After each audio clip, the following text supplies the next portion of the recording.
करना है। हम सब की सबसे पहली जो शिक्षक होती है वो माँ होती है, इसलिए माँ का शिक्षित रहना बहुत जरूरी है।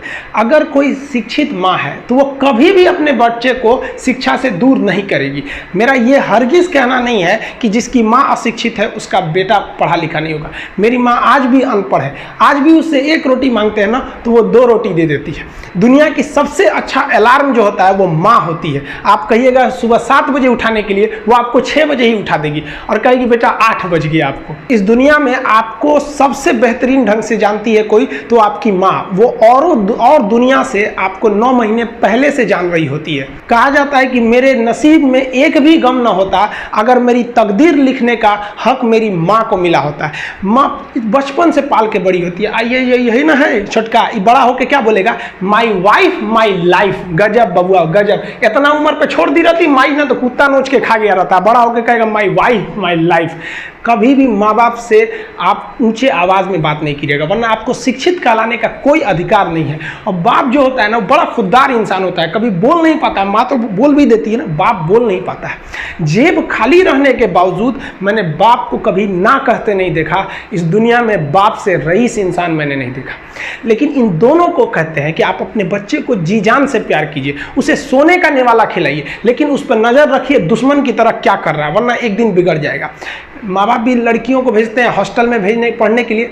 हॉस्टल जाती है बबनी पढ़ने के लिए, हाथ में घड़ी नहीं, और उधर से जब आती है छुट्टी पे तो 3000 का सोनाटा का घड़ी पहन के मम्मी पूछती बबनी घड़ी कहाँ से, तो मेरी सहेली गिफ्ट दी है बर्थडे पे। आपको पता चल रहा है वो सहेली गिफ्ट दे रही है, इतना सहेली का गिफ्ट आ रहा है वहाँ पे। आप नज़र रखिएगा वरना एक दिन आप ही पछताएंगे। पिता को भी हम ये कहना चाहते हैं कि आपके दिए पैसे से ही आपका लड़का बिगड़ता है। अगर उसे ज़रूरत 8000 की है, आप उसे 15000 देंगे तो जेन्युइन है, एक दिन वो आपका नाम खराब करेगा।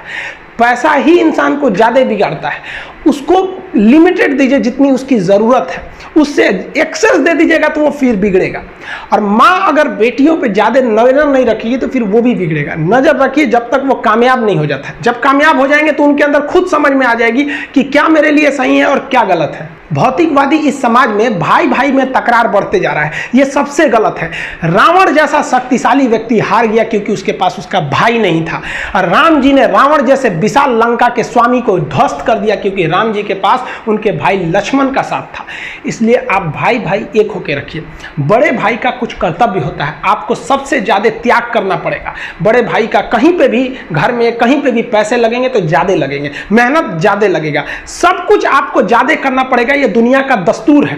और छोटा भाई है, उसे कभी भी बड़ों का सुनना ही पड़ेगा और आपको सुनना चाहिए। आपको भी एक बातचीत में एक लिमिट रहना चाहिए। बड़े को भी ये लिमिट रखना चाहिए कि हमें अपने छोटे भाई बहन को कितने लेवल तक डांटना है, लेवल से ज़्यादा नहीं डांटना चाहिए। और छोटे भाइयों और छोटे बहनों को भी याद रखना चाहिए कि हम अपनी जुबान का इतना गलत इस्तेमाल ना करें कि बड़े भाई या माँ बाप को बुरा लगे। वो भले आपको कितना डांटे, लेकिन आप अपने आप के लिए एक लेवल बना के रखिए कि ये इतना लेवल के आगे नहीं जाएंगे हम। कुछ लोग भाई बड़े भाई माँ बाप का जवाब दे देते, कहते ये करो, कहते नहीं करेंगे, क्या करेंगे। हद है भाई साहब, कोई कुछ नहीं करने वाला इस दुनिया में। मर भी जाओगे तो कौन पूछता है। एक तारा टूट जाने से आसमान सूना नहीं होता, लेकिन संस्कार विहीन व्यक्ति जानवर की तरह होता है। हम बहनों को भी कहना चाहेंगे, आप लोग के अंदर शिक्षा बहुत जरूरी है। आप कम खाइए लेकिन माँ बाप से कहिए कि हम पढ़ेंगे पढ़ेंगे पढ़ेंगे। शिक्षा बहुत जरूरी है, शिक्षा बिना हर चीज़ अधूरा है। और आप जितनी भी लड़कियां हैं उन सबसे कहते हैं अपने अंदर थोड़ा बहुत कुछ सुधार लाइए। अपने आप को कभी दूसरे से कंपैरिजन मत कीजिए कि उसके पास क्या है हमारे पास क्या है। और एक चीज़ लड़कियों में जो सबसे खराब चीज़ होता है, आप कोई लड़की गुस्सा है या नहीं है ये चेक करना है तो आप उससे बस 1 गिलास पानी मांग लीजिए। उसके पानी देने के स्टाइल से पता चल जाएगा कि गुस्सा है कि नहीं। पानी रख के यहाँ पे, अरे क्या मतलब बनता है। आप गुस्सा है ठीक है, सब में होते हैं, जहाँ ज़्यादा रिश्ते रहते हैं वहीं इंसान गुस्सा होता है, लेकिन इसका मतलब ये क्या कि 2 दिन आपको मनोबल लगेगा। ये सारी ट्रेडिशनल चीज़ों को बदलिए, ये अच्छी बातें नहीं होती है।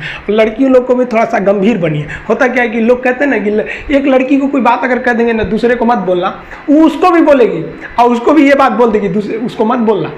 अब पूरा मोहल्ला को पता चल जाएगा, सबको यही पता रहेगा कि किसी से बोलना नहीं है, लेकिन सबको पता चल जाएगा। भाई कुछ गंभीरता लाइए। लड़का लड़की सबको कहते हैं, जिंदगी के कुछ राज अपने तक ही रहिए। अपने करीबी भी दोस्त को कुछ खास राज को नहीं बताइए, क्योंकि कुछ करीबी दोस्त को भी ना कुछ करीबी दोस्त होते हैं, फिर वो ट्रांसफर हो जाएगा आगे तक। बहुत सारी चीज़ें होती हैं जिस चीज़ को आप शेयर नहीं कर सकते, घर की चीज़ें हो गई, बहुत सी ऐसी चीज़ें होती हैं। आजकल ना ये गर्लफ्रेंड बॉयफ्रेंड ना एक ठो ट्रेंड चल गया, अजब हाल है भाई साहब। एक बात हम आपसे कहना चाहते हैं, मेरे पैसे से अगर आप मोबाइल खरीद लीजिएगा तो अल्टीमेटली इकोनॉमिक्स के हिसाब से उस मोबाइल पर अधिकार किसका होगा? मेरा होगा, क्योंकि पैसा मेरा है। तो आप सोचिए, आप बाप के पैसा से अगर लड़की पटाएंगे तो लड़की किसकी होगी इकोनॉमिक्स के हिसाब से? बाप के लिए। तो लड़कियों को भी कहते हैं कि भाई ऐसा लड़का को मत वैल्यू दो जो बाप की कमाई पे तुमको घुमा रहा है, और लड़कों भी कहते हैं जागो, अगर बहुत शौक है ना गर्लफ्रेंड बनाने का तो अपने पैर पे खड़े हो जाओ। जिस दिन पैर पर खड़े होगे ना उस दिन समझ में आएगा ये सब चीजें फालतू चीजें होती है। कई लड़के बेचारे का दिल टूट जाता है, उनका शरीर एम्बुलेंस की तरह हो गया है, घायल दिल लेके घूम रहे हैं। अरे फालतू ये सब चीजें। जीवन में किसी के लिए आंसू मत बहाइएगा, वो आपके आंसुओं के काबिल नहीं होगा, और जो आपके आंसुओं के काबिल होगा वो कभी आपको रोने नहीं देगा। दिल टूट गया, गोली मारो यार, प्यार 24 कैरेट का था आपका, उसी की औकात नहीं थी जो खरीद सके।